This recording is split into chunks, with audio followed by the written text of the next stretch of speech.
Bonjour à tous, une petite mise à jour pour la Citroën C1, un nouveau moteur de 150 chevaux pour la Renault Captur et un concept vision Gran Turismo pour Audi, c'est le sommaire de ce lundi 9 avril. Mais avant cela, retour sur le Grand Prix de Formule 1 de Bahreïn.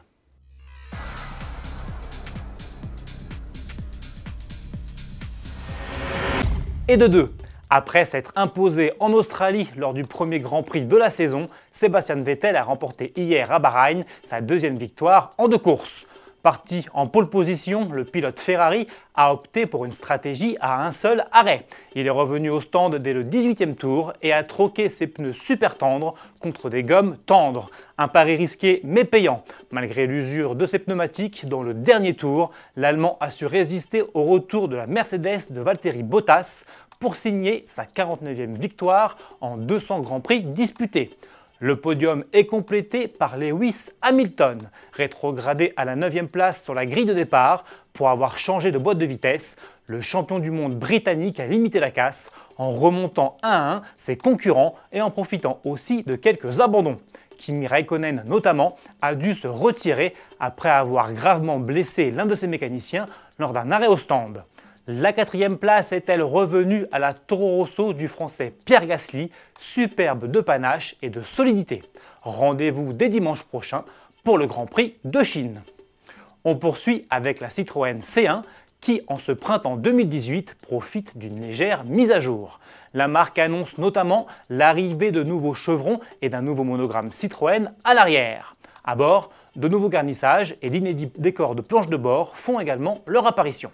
Mais les évolutions ne se limitent pas aux apparences, elles concernent aussi les technologies. La C1 peut ainsi désormais compter sur la reconnaissance des panneaux de vitesse et sur une compatibilité Mirror Screen étendue avec Apple CarPlay, Android Auto et MirrorLink. Le modèle profite aussi d'une motorisation de dernière génération, un 3 cylindres 1 litre VTI développé par Toyota et proposant 72 chevaux. Celui-ci peut être associé à une boîte de vitesse manuelle ou piloté ETG.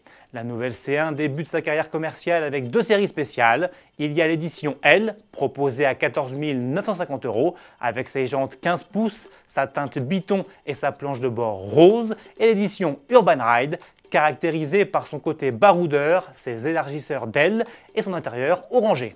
Celle-ci s'affiche à 14 450 €. Du côté du Renault Captur, la nouveauté est l'arrivée du moteur 4 cylindres 1,3 litre TCE déjà en place sur le Scénic. Ici, ce bloc développe 150 chevaux et est associé à une boîte de vitesse manuelle ou automatique. La première version à en profiter est la série spéciale S Edition. Au menu, une teinte exclusive bleu iron, des jantes alliage de 17 pouces et une sellerie spécifique. Niveau équipement, ce Captur fait le plein avec climatisation automatique, caméra de recul, détecteur d'angle mort, Easy Park Assist et système multimédia Airlink Evolution avec écran tactile 7 pouces et navigation GPS. Proposé en 8 combinaisons de teinte biton, le Renault Captur S Edition est d'ores et déjà disponible à la commande à partir de 23 300 €. Comptez minimum 24 600 € pour le TCE 150. On termine avec Audi qui annonce l'arrivée d'une nouvelle supercar, mais une supercar virtuelle puisqu'il s'agit du concept Vision GT conçu spécialement pour le jeu vidéo Gran Turismo Sport sur PlayStation 4. Le bolide se laisse aujourd'hui apercevoir en vidéo. Rendez-vous demain pour le découvrir dans son intégralité. Salut!